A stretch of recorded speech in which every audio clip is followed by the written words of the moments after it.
Suppose करो मैं ही हूँ, मैंने अब नया घर लिया, मैं उसमें कदम रखूँगी तो मेरी लाइफ पे इफ़ेक्ट करेगा क्या उसका कुछ? जी, बेसिक प्रिंसिपल वास्तु का यही है कि हम अपने नेचर से मैक्सिमम फायदा उठा सके, अपने नेचर के मैक्सिमम क्लोज आ सकें। तो न्यूमरोलॉजी और वास्तु का क्या है कनेक्शन? मल्टीपल 7s नहीं आ रहे आपके चार्ट में या फिर मल्टीपल 9s नहीं आ रहे, लेकिन फिर भी आप हेल्थ इशू को सफ़र कर रहे हैं, आप हेल्थ इशू से सफ़र हो रहे हैं, तो अगर आप घर की लेडी है then we need to check your south east. Vastu अगर मैं अपने घर में देखूं या मेरी ऑडियंस देखे तो वो कैसे चेक करे? फर्स्ट स्टेप जो हमें करना है वो ये करना है कि घर का सेंटर आइडेंटिफाई करना है। नॉर्मली अगर स्क्वायर या रेक्टेंगुलर घर होता है तो बहुत इजी होता है, आप कदमों से ही अपना सेंटर निकाल सकते हैं। नॉर्थ ईस्ट जो है वो ईशान कोण होता है, हमारे घर का सबसे इंपॉर्टेंट डायरेक्शन होती है। रेमेडी के नाम पर है ना, घर में तोड़ फोड़ का जिक्र बहुत होता है, तो आपको क्या लगता है कि वास्तु कराना है तो तोड़ फोड़ जरूरी है? इसका आंसर हाँ भी है और ना भी है। एक्चुअली डिपेंड करता है सिचुएशन के ऊपर। अगर आपके किचन में कुछ भी प्रॉब्लम है तो आपको फीमेल को प्रॉब्लम होता है। एल्डरली फीमेल जो होती है ना, घर में 5 फीमेल्स हैं तो जो एल्डरली फीमेल्स होंगी उनको ज़्यादा इफेक्ट करेंगी साउथ ईस्ट के डायरेक्शन में आया हुआ वास्तु दोष। कई लोगों के मुंह से मैंने सुना है साउथ की एंट्री भाई मौत का दरवाजा। साउथ की एंट्रेंस ये बताती है कि आपके घर में अगर एनर्जी का फ्लो नॉर्थ ईस्ट, नॉर्थ या फिर ईस्ट से आ रहा है तो साउथ की एंट्रेंस बुरी नहीं है। कि अगर साउथ और वेस्ट की सारी एंट्रेंसेस खराब होती तो दुनिया के आधे मकान वास्तु इनऑस्पिशियस हो जाते। क्या मेरा भी जलसा जैसा अपना घर हो सकता है? 258 हमारा अर्थ एलिमेंट है। अर्थ एलिमेंट का मौजूद होना ये बताता है कि आप कुछ बड़ा काम कर सकते हैं, कुछ बड़े घर में रह सकते हैं, क्योंकि ये अर्थ एलिमेंट है।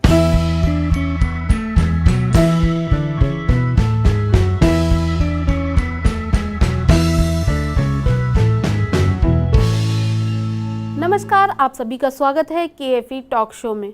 दोस्तों, हर किसी का सपना होता है कि उसका खुद का अपना घर हो, और वह जब अपने घर में कदम रखता है तो उसके साथ साथ कई बार खुशियां कदम रखती है और कई बार दुख कदम रखते हैं। उन्हें नहीं पता होता कि उनकी लाइफ में आखिर ऐसा क्या हुआ कि जिससे उनकी लाइफ ही बदल गई। यही सब जानने के लिए आज हमने अपने स्टूडियो में बुलाया है वास्तु एक्सपर्ट साकार मोहता जी को और साथ ही न्यूमरोलॉजी और वास्तु एक्सपर्ट ऋचा दुआ जी को। आप दोनों का KFE टॉक शो में तहे दिल से मैं स्वागत करती हूँ। Thank you ma'am, thank you so much.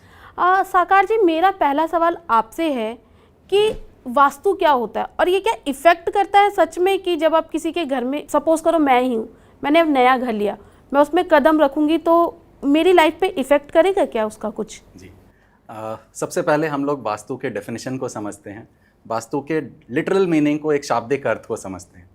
Vastu जो है, वास्तु का लिटरल मीनिंग होता है आपका ड्वेलिंग प्लेस, आप जहाँ रहते हैं, आप जहाँ वास करते हैं, वो आपका ड्वेलिंग प्लेस हो गया, वो हो गई वास्तु। और शास्त्र होता है एक ऐसी एनसाइक्लोपीडिया, एक ऐसा कंपेंडियम, एक ऐसी बुक जिसमें आपके ड्वेलिंग प्लेस से रिलेटेड सारी जो इन्फॉर्मेशन है वो हो, वहाँ हमें कैसे रहना है, कहाँ क्या चीज़ बनानी है, उन सारी चीज़ों की इन्फॉर्मेशन जो है उसे हम शास्त्र कहते हैं। तो वास्तु शास्त्र हो गया एक ऐसी कंपेंडियम या एक ऐसी एनसाइक्लोपीडिया जिसमें आपके घर से एसोसिएटेड, आपके अपने प्रेमाइसेस से एसोसिएटेड सारे रूल्स बताए गए हैं। तो ये वास्तुशास्त्र जो है ये भी हम पौराणिक काल से चला आ रहा है और इसमें हमारे स्क्रिप्चर्स हैं, कई स्क्रिप्चर्स हैं जिसमें वास्तुशास्त्र का वर्णन आता है, वास्तु पुरुष मंडल का वर्णन आता है, और ये बहुत ही इफेक्टिव है।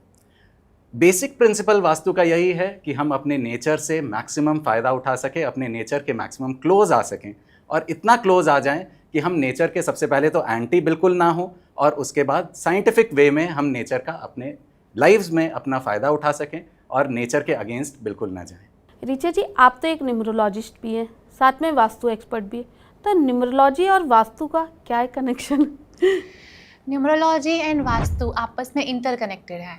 मान लीजिए आपका बर्थ चार्ट बहुत स्ट्रॉन्ग है, आपका ड्राइवर कंडक्टर कॉम्बिनेशन बहुत स्ट्रॉन्ग है, आपके चार्ट में पावरफुल प्लैनेट्स बैठे हुए हैं, लेकिन फिर भी आपकी लाइफ में कोई प्रॉब्लम चल रही है। मान लीजिए कि एंटी कॉम्बिनेशन नहीं है आपका और मल्टीपल 7s नहीं आ रहे आपके चार्ट में या फिर मल्टीपल 9s नहीं आ रहे, लेकिन फिर भी आप हेल्थ इशू को सफ़र कर रहे हैं, आप हेल्थ इशू से सफ़र हो रहे हैं, तो अगर आप घर की लेडी है then we need to check your south east. तो अगर आपके साउथ ईस्ट में डिफेक्ट होगा then you will definitely face the health problems. अच्छा, तो जैसे अगर आपका बर्थ चार्ट अच्छा है, अगर आपकी डेट ऑफ बर्थ अच्छी है, तो भी क्या वास्तु इफेक्ट करता है आपकी लाइफ पर? Yes, definitely. जैसे हमारी बॉडी में 5 तत्व हैं, जल, वायु, अग्नि, पृथ्वी, आकाश। ठीक है, अगर वो डिस्टर्ब होंगे तो क्या होगा, हमें समस्याओं का सामना करना पड़ेगा, हमें हेल्थ इश्यूज़ होंगे बहुत सारे। इन द सेम वे हमारा जो घर है, हमारे जो वास्तु है, वो भी इन 5 तत्वों से मिलकर बना हुआ है, जल, वायु, पृथ्वी, अग्नि, आकाश। तो अगर कोई भी एलिमेंट डिस्टर्ब होगा तो वहाँ पर जो भी उस पर्टिकुलर जोन से रिलेट करता है, मान लीजिए कि नॉर्थ ईस्ट में कोई डिफेक्ट है, अगर नॉर्थ ईस्ट में कोई डिफेक्ट होगा तो male will be the sufferer. In the same way अगर ईस्ट में कोई डिफेक्ट होगा तो आपके जो घर में रहने वाले बच्चे हैं वो पढ़ाई में कॉन्सेंट्रेट नहीं कर पाएंगे। मोटा मोटा अगर मैं कहूँ, वास्तुशास्त्र हमें ये कहता है कि हमें इन 5 तत्वों को बैलेंस करना है। अगर कहीं पर भी कुछ गड़बड़ हुई तो उसका इफ़ेक्ट वहाँ पर रहने वाले लोगों को देखना पड़ेगा। तो अगर आपका चार्ट बहुत स्ट्रॉन्ग है, बहुत अच्छा ड्राइवर कंडक्टर कॉम्बिनेशन है, लेकिन फिर भी आपको लाइफ में प्रॉब्लम्स आ रही हैं, that time we need to check the vastu of your house. Sakar ji, Richa जी की बातें सुन के तो अब मुझे भी थोड़ा इंटरेस्ट आ रहा है। तो मैं आपसे जानना चाहती हूँ कि वास्तु अगर मैं अपने घर में देखूँ या मेरी ऑडियंस देखे तो वो कैसे चेक करें? जी, ये बहुत ही अच्छा सवाल है, क्योंकि लोग ये नहीं समझते हैं कि मैं अपने घर का वास्तु थोड़ा बहुत कैसे देख सकता हूँ। तो सबसे पहले फर्स्ट स्टेप जो हमें करना है वो ये करना है कि घर का सेंटर आइडेंटिफाई करना है। नॉर्मली अगर स्क्वायर या रेक्टेंगुलर घर होता है तो बहुत इजी होता है, आप कदमों से ही अपना सेंटर निकाल सकते हैं। Left, right, east, west, north, south निकालने के लिए आप एक सेंटर निकाल लिया आपने। सेंटर पे खड़े होकर के आपको डायरेक्शंस देखने हैं।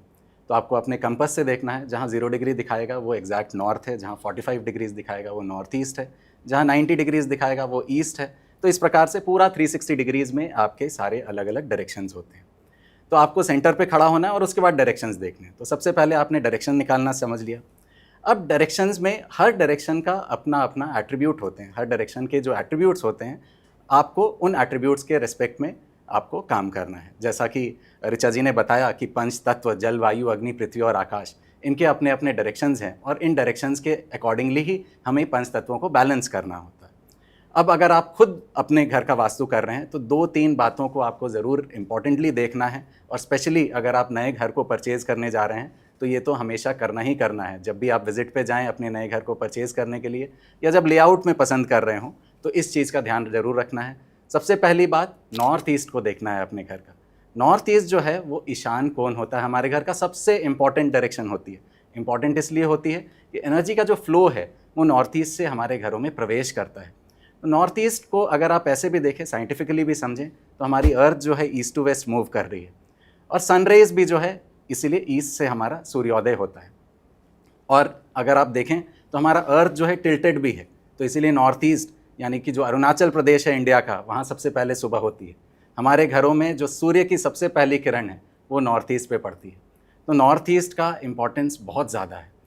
सुबह की जो पूर्वइया हवा जो चलती है, जिसको नॉर्थ ईस्टर्ली विंड्स कहते हैं, वो बहुत एनर्जेटिक होती है। इतनी एनर्जेटिक होती है कि हम कहते हैं कि हमारा नॉर्थ ईस्ट खुला होना चाहिए ताकि वो सूर्य की पहली किरण हमें मिले, ताकि हमें जो पूर्वइया हवा है वो हमें मिले। और इसी कारण नॉर्थ ईस्ट को हमें साफ़ रखना है, खाली रखना है, खुला रखना है। ओपन टू एयर भी रख सकते हैं हम उसको, बालकनीज़ अगर हो हमारे घरों में नॉर्थ ईस्ट में तो बहुत ही अच्छा है। दूसरी बात जो हमें ध्यान रखनी है वो सेंटर का ध्यान रखना है। सेंटर में किसी तरह का भारी सामान कुछ भी नहीं आना चाहिए। स्पेशली पिलर तो बिल्कुल ही नहीं आना चाहिए, सीढ़ियाँ नहीं आनी चाहिए। तो सेंटर का भी बहुत बड़ा महत्व है। नॉर्थ ईस्ट से जब एनर्जीज प्रवेश करती है सेंटर पे आकर के, वो डिसिपेट होती है हर डायरेक्शन में। तो इसीलिए सेंटर का बहुत बड़ा इंपॉर्टेंट रोल है। सेंटर जो है, हमारी जो बॉडी है वो हमारे घरों का आवरण होती है, एक दूसरे का आवरण होती है। हमारे घर और हमारी बॉडी एक दूसरे का आवरण होती है। और जो सेंटर है हमारा नेवल है, नाभि है हमारी। तो आप समझो नाभि का कितना ज़्यादा इंपॉर्टेंस है कि एक बच्चा जब कोख में होता है तो नाभि से ही कनेक्टेड होता है अपनी माँ से। तो नाभि का बहुत बड़ा इंपॉर्टेंट रोल है, इसीलिए सेंटर भी बहुत इंपॉर्टेंट है। इसके बाद जो तीसरी चीज़ हमें देखनी है वो देखनी है साउथ वेस्ट के डायरेक्शन को। साउथ वेस्ट जो है वो रिटेंशन जोन होता है। तो साउथ वेस्ट रिटेंशन जोन होने की वजह से उसे हमें क्लोज रखना है, वहाँ किसी तरह की ओपन एरिया कम होनी चाहिए। फ्लैट्स के केस में अगर हम बात करें तो हमें ऐसा फ्लैट सेलेक्ट करना है जहाँ बालकनीज हमारे साउथ वेस्ट में कम आए। चाहे गेट किसी भी डायरेक्शन में हो, लोग जैसे कहते हैं ना कि साउथ का गेट नहीं होना चाहिए, तो उस कंडीशन में भी क्या जो ओपन एरिया है वो भी देखना चाहिए या फिर सिर्फ बिल्कुल गेट? बिल्कुल।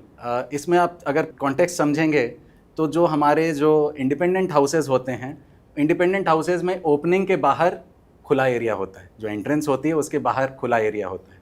और वो साउथ फेसिंग अगर हमारा घर है तो साउथ फेसिंग घर में अगर खुला एरिया हमें मिल रहा है इंडिपेंडेंट हाउसेस के केस में, तो वो एक प्रॉब्लम दे सकता है। तो उसमें हमें फिर अगेन पदों को देखना पड़ता है। साउथ फेसिंग घर, मैं ये नहीं कह रहा हूँ कि ख़राब ही होते हैं। श्री अमिताभ बच्चन जी का घर साउथ फेसिंग है और उन्होंने अच्छे पद पे एंट्रेंस खोल रखी है, तो उन्हें लाभ मिल रहा है। आप श्री अमिताभ बच्चन जी कहाँ से कहाँ पहुँच गए हैं, स्पेशली इस घर में शिफ्ट होने के बाद। जो इनका जो दूसरा घर है जलसा, हाँ, तो जलसा में शिफ्ट होने के बाद वो कहाँ से कहाँ पहुँच गए हैं। उससे पहले उन्होंने कितने अप्स एंड डाउन्स देखे, ये उनकी लाइफ सबके सामने है। तो उनका भी साउथ फेसिंग घर है, पर उन्होंने सही पद पर एंट्रेंस खोल रखे। तो कई चीज़ें हैं, बहुत डिटेल्ड है वास्तु।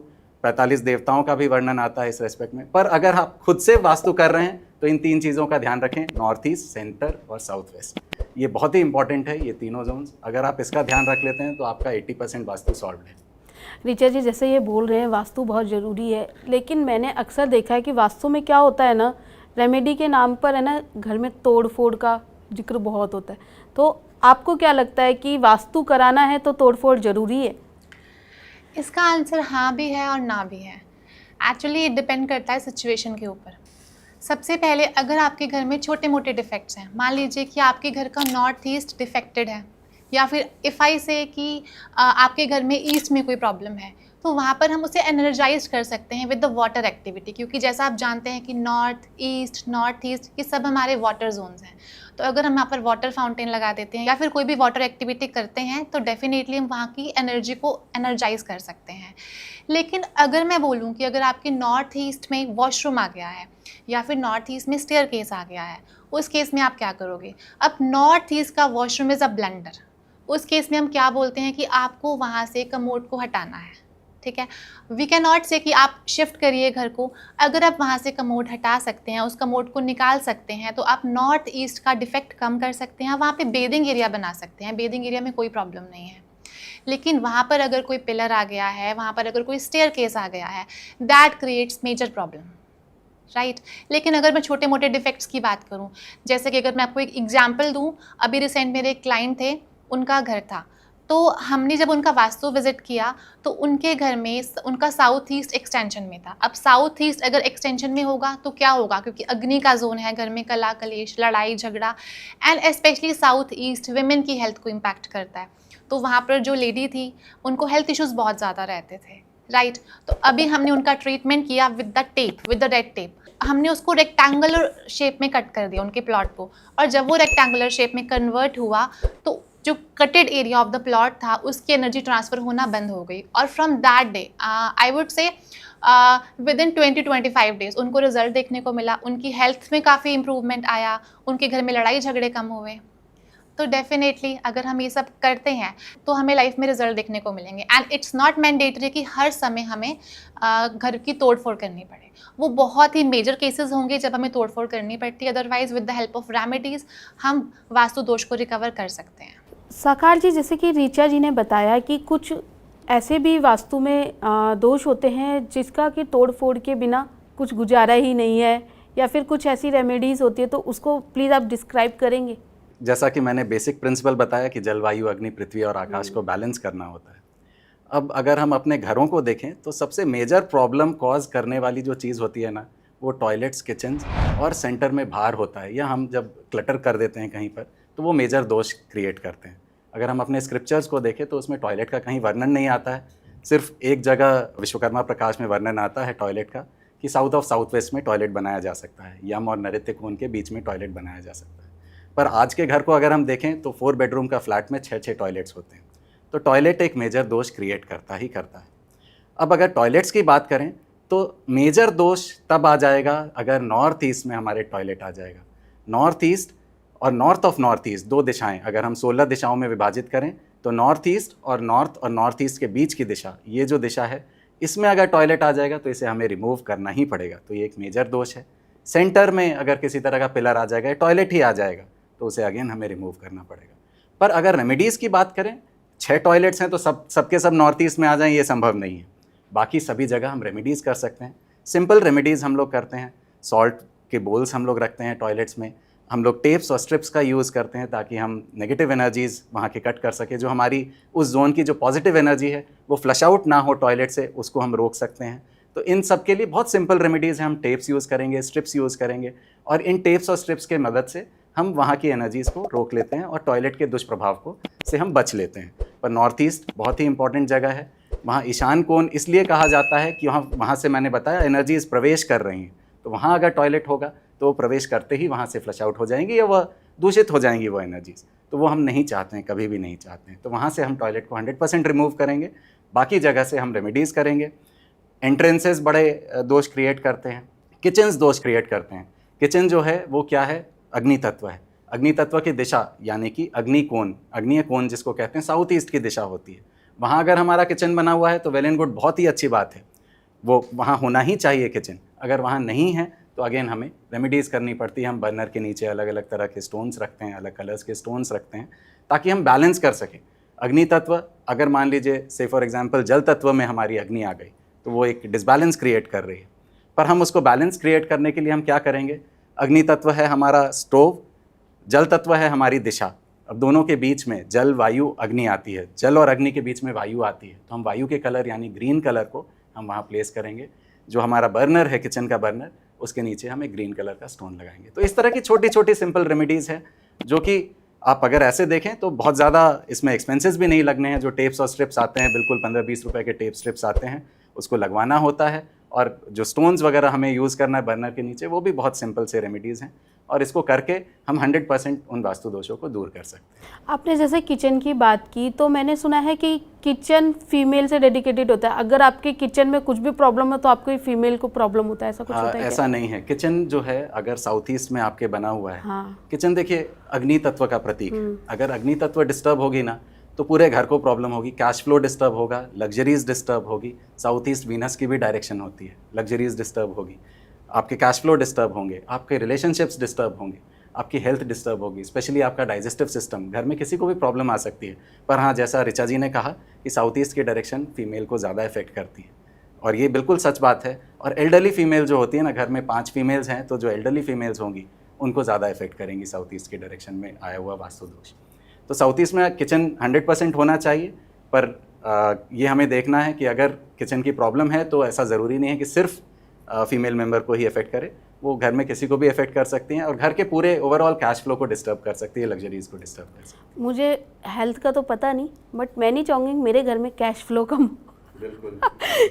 ऋचा जी, मेरा आपसे ये सवाल है कि क्या कहते हैं कि साउथ की जो एंट्री होती है, कई लोगों के मुंह से मैंने सुना है साउथ की एंट्री भाई मौत का दरवाज़ा, तो ये क्या सच है? सोनी जी, आप मुझे ये बताइए, अगर साउथ की एंट्री इतनी डेंजरस होती तो south Delhi, south Mumbai, south India इतना रिच क्यों होता, इतना प्रॉस्पेरस क्यों होता? तो ये कम्प्लीटली मिथ है कि साउथ की एंट्रीज बुरी होती हैं। हाँ, कुछ जोन्स ऐसे होते हैं जो बुरे होते हैं, लेकिन सारी एंट्रीज साउथ की बिल्कुल बुरी नहीं होती। ठीक है, अब इसको मैं एक एग्जाम्पल की हेल्प से समझाऊंगी। अगर हम बात करते हैं फ्लैट सिस्टम की, मान लीजिए आपने फ्लैट लिया है, तो आपके फ्लैट की एंट्रेंस साउथ एंट्रेंस है, लेकिन आपके घर में ईस्ट में, नॉर्थ में या नॉर्थ ईस्ट में बैल्कनीज आ रही है, जहाँ से आपके घर में एनर्जी का फ्लो आ रहा है, हवा का प्रवेश हो रहा है, तो कोई प्रॉब्लम नहीं है। लेकिन वहीं अगर हम बात करें इंडिपेंडेंट फ्लोर्स की, तो उस केस में क्या होता है, आपने साउथ फेसिंग का घर ले लिया, तो वहाँ पर जो कंस्ट्रक्शन होगी वो नॉर्थ में होगी, राइट? तो आपने पूरे घर की नॉर्थ में कंस्ट्रक्शन कर दी, आपका ईस्ट ब्लॉक हो गया, आपका नॉर्थ ईस्ट ब्लॉक हो गया, यानी कि आपके घर में एनर्जी को इनलेट करने के लिए कोई प्लेस ही नहीं मिला। देन उस केस में साउथ की एंट्रेंस बुरी है। तो हमें साउथ की एंट्रेंस ये बताती है कि आपके घर में अगर एनर्जी का फ्लो नॉर्थ ईस्ट, नॉर्थ या फिर ईस्ट से आ रहा है, तो साउथ की एंट्रेंस बुरी नहीं है। साउथ की एंट्रेंस में भी कुछ दिशाएं ऐसी होती हैं, अगर हम उसे खोल दें, यानी कि अगर S3, S4 की एंट्रेंस खोल देते हैं तो वो हमें बहुत अच्छा रिजल्ट देती है, राइट? S3, S4 क्या? मुझे नहीं समझ में आया। लाइक अगर मैं साउथ की डायरेक्शन की बात करूं तो S1, S2, S3, S4, S5 ऐसे करके जोनिंग रहती है साउथ की डायरेक्शन की भी, तो उस पर S3 और S4 की एंट्रेंस बहुत अच्छी होती है। तो अगर हमारे घर की साउथ की एंट्रेंस है और अगर हम S3 और S4 की एंट्रेंस खोल देते हैं तो वो आपको बहुत प्रॉस्पेरस भी बनाती है। तो इन ऑल केसेस ऐसा नहीं है कि साउथ की एंट्रेंस बुरी है। अगर आपके घर में एनर्जी का इनलेट प्योर दिशाओं से हो रहा है, जो कि नॉर्थ, नॉर्थ ईस्ट और ईस्ट है, then there is no problem in the south entrance. But अगर आपके नॉर्थ, नॉर्थ ईस्ट या फिर ईस्ट ब्लॉक हो रहे हैं, then there is a big problem in your house. That we need to consider. Sakar ji, जैसे कि मैम ने बताया कि क्या कहते हैं कि साउथ की जो साउथ डायरेक्शन बुरा डायरेक्शन नहीं है, तो लेकिन मेरा एक क्वेश्चन ये है, लोग कहते हैं साउथ वेस्ट बहुत डेंजरस है, वहाँ पर अपना मेन गेट नहीं होना चाहिए। अब फ्लैट है, फ्लैट में तो भाई बिल्डर देखेगा नहीं कि साउथ वेस्ट है या साउथ है या ईस्ट है या वेस्ट है, तो उस कंडीशन में हम लोग फ्लैट का वास्तु कैसे देखें? कुछ डिफरेंसेस आ जाते हैं फ्लैट के रेस्पेक्ट में और इंडिपेंडेंट हाउसेस के रेस्पेक्ट में। जैसे मैंने पहले भी बताया कि अगर साउथ और वेस्ट की सारी एंट्रेंसेस ख़राब होती तो दुनिया के आधे मकान वास्तु इनऑस्पिशियस हो जाते। तो जैसा तो नहीं है, क्योंकि साउथ में आपने अभी ऋचा जी ने बताया ही कि साउथ, हर सिटी का साउथ, इंडिया का साउथ प्रॉस्परस ज़्यादा है। तो दैट इज़ बिकॉज साउथ हमारा रिटेंशन जोन होता है। अब साउथ रिटेंशन जोन होना, साउथ वेस्ट रिटेंशन जोन होना, साउथ और वेस्ट की जो जोन होती हैं, नॉर्थ ईस्ट से एनर्जी प्रवेश की और साउथ और वेस्ट में रिटेन करना है हमें एनर्जी को, तो वहाँ हमें ओपनिंग्स कम देनी होती है। अब इंडिपेंडेंट हाउसेस के केस में क्या होता है, जहाँ ओपनिंग होगा वहाँ ओपन एरिया हो जाएगा, तो अगेन एनर्जी का रिटेंशन नहीं होगा। वही फ्लैट्स के केस में क्या होता है कि आपके गेट के बाहर बहुत ज़्यादा ओपन एरिया नहीं होता है, 2 फुट 3 फुट की गैलरी होती है, सामने दूसरे वाले का दरवाज़ा होता है। Although energy exchange south west से हो रहा है, आप आ रहे हैं जा रहे हैं, आपका सामान आ रहा है जा रहा है, साउथ वेस्ट से एनर्जी एक्सचेंज हो रही है, पर फिर भी फ्लैट्स के केस में मैंने पाया है कि साउथ वेस्ट की एंट्रेंस उतनी प्रॉब्लम नहीं देती जितनी इंडिपेंडेंट हाउसेज में देती है। और जैसा कि ऋचा जी ने बताया कि फ्लैट्स के केस में भी आजकल बिल्डर्स बहुत ध्यान देने लगे हैं। हम बिल्डर्स के साथ भी काम करते हैं और हम काम करने के क्रम में उन्हें बताते हैं कि आप साउथ में एंट्री बनाओ, आप S3 और S4 के पद में बनाओ, जो कि वितस्ता और गृहस्पत्य देवता के पद हैं। उन देवताओं के पद पे अगर आप एंट्री बनाते हो तो आपके नेम एंड फेम को कोई रोक नहीं सकता है। आप श्री अमिताभ बच्चन जी का मैंने एग्जाम्पल दिया, उनका अभी जो घर है उसमें S3 S4 की एंट्रेंस बनती है। आप उसको गूगल मैप्स पे देखो, एग्जैक्ट साउथ के लेफ्ट साइड में, आप सेंटर पे अगर खड़े होकर के सेंटर पे आप पॉइंट करो और साउथ देखो आप गूगल मैप्स पे, उनके सैटेलाइट व्यू में उनके लेफ्ट साइड में एंट्रेंस खुली हुई है, जो थोड़ी सी साउथ ईस्टर्न साइड में लगती है। तो वो एंट्रेंस, उनका नेम एंड फेम क्या है और क्या नहीं है, वो सब जग जाहिर। ऋचा जी, आप तो न्यूमरोलॉजी से भी रिलेटेड करती हैं, तो मेरा सवाल आपसे ये है कि क्या मेरा भी जलसा जैसा अपना घर हो सकता है? डेफिनेटली कुछ चीज़ें हैं जो हमें देखनी पड़ेगी कि आपके चार्ट में प्रेजेंट है या नहीं।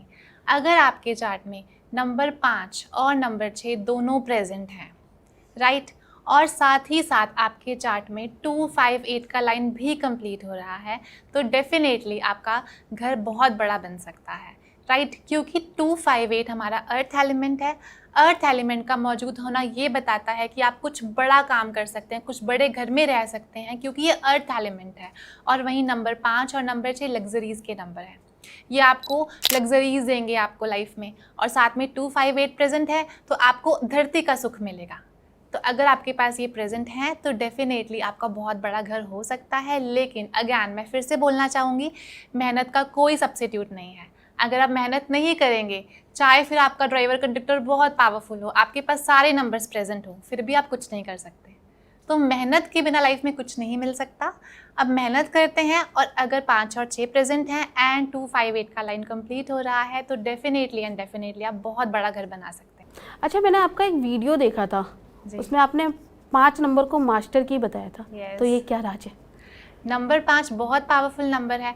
आप लोशो ग्रिड को देखें तो नंबर 5 बिल्कुल सेंटर में मौजूद है, यानी कि वो लोशो ग्रिड को बैलेंस कर रहा है। इन द सेम वे अगर आप काउंटिंग लिखते हैं 1 से लेकर 10 तक, तो 5 के ऊपर भी 4 नंबर है, 5 के नीचे भी 4 नंबर है, यानी कि नंबर 5 बिल्कुल सेंटर में मौजूद है। तो नंबर 5 बैलेंस का कारक है, स्टेबिलिटी का कारक है। नंबर 5 बुध है। बुध क्या है? बुद्धि आपकी बुद्धि है, बुद्धि आपका बैलेंस है, और बुद्धि एक ऐसा प्लैनेट है जिसका कोई भी एनिमी नंबर नहीं है। बहुत प्यारा नंबर है, और अगर आपके चार्ट में मौजूद है और अगर वो मूलांक और भाग्यांक से आ जाए तो वो और भी पावरफुल हो जाता है, राइट। तो अगर नंबर 5 प्रेजेंट है then your birth chart is very strong and success is sure for you and you have the power to bounce back. ऐसा होगा, आप लाइफ में बहुत बार गिरेंगे, राइट, लेकिन नंबर 5 ना आपको बाउंस बैक करने की पावर देता है। आप बार बार गिरते हैं लेकिन हिम्मत नहीं हारते, आप फिर से उठते हैं। तो ये पावर है नंबर 5 की। तो इसीलिए मैं उसको मास्टर की बोलती हूँ कि अगर आपके पास नंबर 5 है तो आप कुछ बहुत बड़ा करने के लिए पैदा हुए हैं and you are blessed people. Sakar ji, मेरा आपसे ये सवाल है कि सवाल क्या, एक रेमेडी है कि आप हमारी ऑडियंस को बताएं कि वो अपने घर की एनर्जी को कैसे पॉजिटिव करें। अभी तक जो भी हमने डिस्कशंस किया, एक डायरेक्शन लेवल पे समझा कि कहाँ क्या क्या तत्व हैं, कहाँ क्या नहीं है। इसके ऊपर आता है एनर्जी लेवल का वास्तु। हम कहीं भी किसी भी घर में जाते हैं, किसी भी जगह पे जाते हैं, एक वाइब फील करते हैं, एक अलग तरह की वाइब। मंदिर में जाते हैं एक अलग वाइब फील करते हैं, मस्जिद में जाते हैं अलग वाइब, किसी एक गेम जोन में जाते हैं वहाँ एक अलग वाइब फील होती है, स्कूल्स कॉलेजेस में एक अलग एनर्जी फील करते हैं। तो ये जो एनर्जीज़ हैं ये हमारे घरों में भी है, और कितना भी अच्छा वास्तु हो अगर एनर्जी घर की ख़राब है तो ये एक बहुत बड़ा वास्तु दोष है। तो सबसे पहला काम जो हमें करना है अपने घरों की एनर्जीज़ को अच्छा रखने के लिए, या अपने किसी भी प्रमाइसेस, घर, ऑफिस, दुकान, एक तो हम ये हैबिट बनाएं कि हम फुटवेयर अपना बाहर ही खोल करके आएँ। अगर बाहर शू रैक लगाने की जगह है तो उसको फुटवेयर को हम बाहर ही रखें, क्योंकि हम पूरे दुनिया में घूम करके आते हैं और फुटवेयर में हर तरह की एनर्जीज़ हमारी स्टोर्ड रहती है। अगर किसी कारणवश हम फुटवेयर के जो रैक को हम बाहर नहीं लगा सकते हैं तो हम अंदर लगा सकते हैं। उस केस में हमें क्या करना है कि हमें जूतों को बाहर ही अच्छे से स्टॉम्प करके, झाड़ के, वहीं खोल करके और फिर अंदर लाना है और शू रैक में रख देना है और क्लोज कर देना है shoe rack. Shoe rack should be closed shoe rack if it is inside the house. तो ये हुई पहली बात। दूसरी बात, हमें अपने घरों में क्लटर बिल्कुल नहीं रखना है। आपने सुना होगा कि लक्ष्मी जी वहीं आती हैं जहाँ सफाई होती है, तो हमें क्लटर बिल्कुल नहीं रखना है। हम कोई भी चीज़ खरीद के लाते हैं अपने बाज़ार से, तो हम तभी खरीद के लाते हैं जब हमारी एनर्जी और उस सामान की एनर्जी सिंक में होती है। और जब हम किसी चीज़ को यूज़ करना बंद कर देते हैं तो हमारी एनर्जी और उस सामान की एनर्जी सिंक में नहीं है, एंटी चल रही है।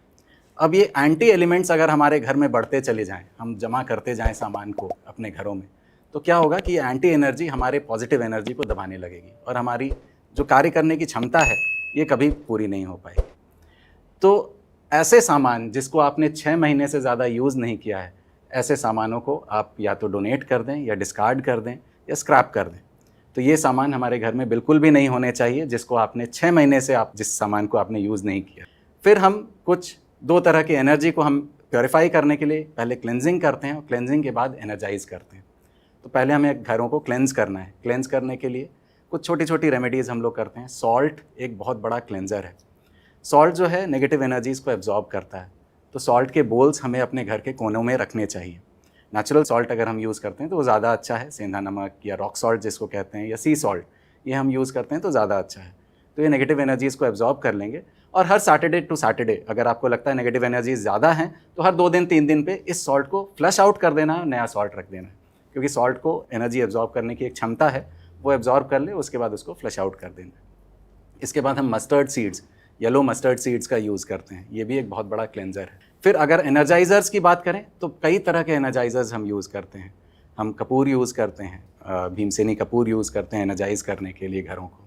एनर्जाइज करने के लिए हम अगर अपने घरों में किसी मंत्र का उच्चारण करवाएं, एक आजकल तो साउंड बॉक्स आते हैं, ओम का उच्चारण करवाएं, गायत्री मंत्र का उच्चारण करवाएं, तो ये एनर्जी को मल्टीपल फोल्ड्स इम्प्रूव करती हैं।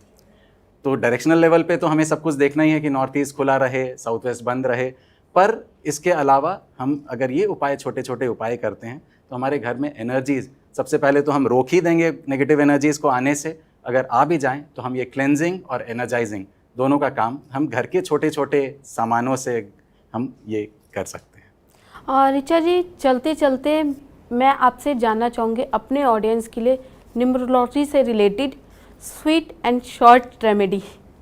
या श्योर। सबसे पहले अगर हम अपने नंबर 5 को बैलेंस करते हैं, क्योंकि नंबर 5 की रेमेडी एक ऐसी रेमेडी है जो हर कोई कर सकता है, चाहे फिर वो कोई भी डेट ऑफ बर्थ हो। तो उसमें सबसे पहले आपको गाय को हरा चारा खिलाना है, राइट। वेडनेसडे के दिन अगर हम काऊ को ग्रीन ग्रास ऑफर करते हैं तो डेफिनेटली हम नंबर 5 की और वाइब्रेशंस को अट्रैक्ट कर सकते हैं, उसे और पावरफुल बना सकते हैं। Golden and silver colour metal watch, ये रेमेडी सबके लिए है। ये रेमेडी नंबर 6 और नंबर 7 की है, क्योंकि नंबर 6 का मेटल गोल्डन है और नंबर 7 का जो मेटल है वो सिल्वर है। तो चाहे आपके चार्ट में नंबर 6 प्रेजेंट है, नहीं है, नंबर 7 प्रेजेंट है, नहीं है, ये रेमेडी हर कोई कर सकता है।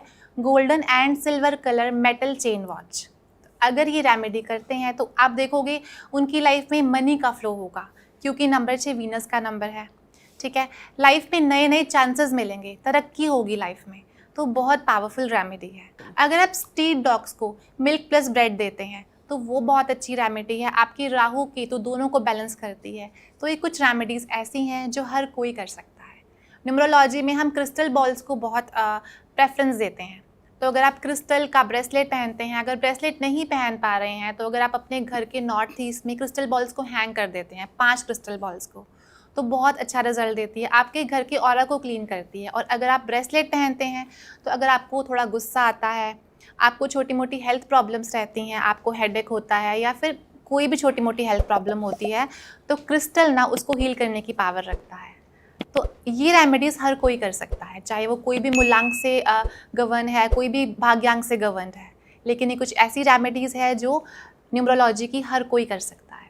साकार जी और ऋचा जी, आप दोनों ने ही हमारी ऑडियंस को उनके सपने पूरे करने का एक रास्ता दिखाया है। इसके लिए मैं आपका तहे दिल से शुक्रिया अदा करती हूँ। Thank you so much. Much. दोस्तों, आज हम मिले साकार मोहता जी से, जो कि एक बहुत ही अच्छे वास्तु एक्सपर्ट है। साथ ही हम मिले ऋचा दुआ जी को, जो कि एक न्यूमरोलॉजी और एक वास्तु एक्सपर्ट है। ये दोनों ही अपनी फील्ड में बहुत अच्छे हैं। अगर आप भी इनसे कोई सलाह लेना चाहते हैं या फिर आप भी इनके कोई वीडियो देखना चाहते हैं, तो डिस्क्रिप्शन बॉक्स में इनके चैनल का लिंक भी है, साथ में इनकी कॉन्टैक्ट डिटेल्स भी है। दोस्तों, आप हमारे साथ जुड़े रहिए। हम अगले एपिसोड में फिर मिलेंगे किसी नए गेस्ट के साथ। तब तक के लिए नमस्कार।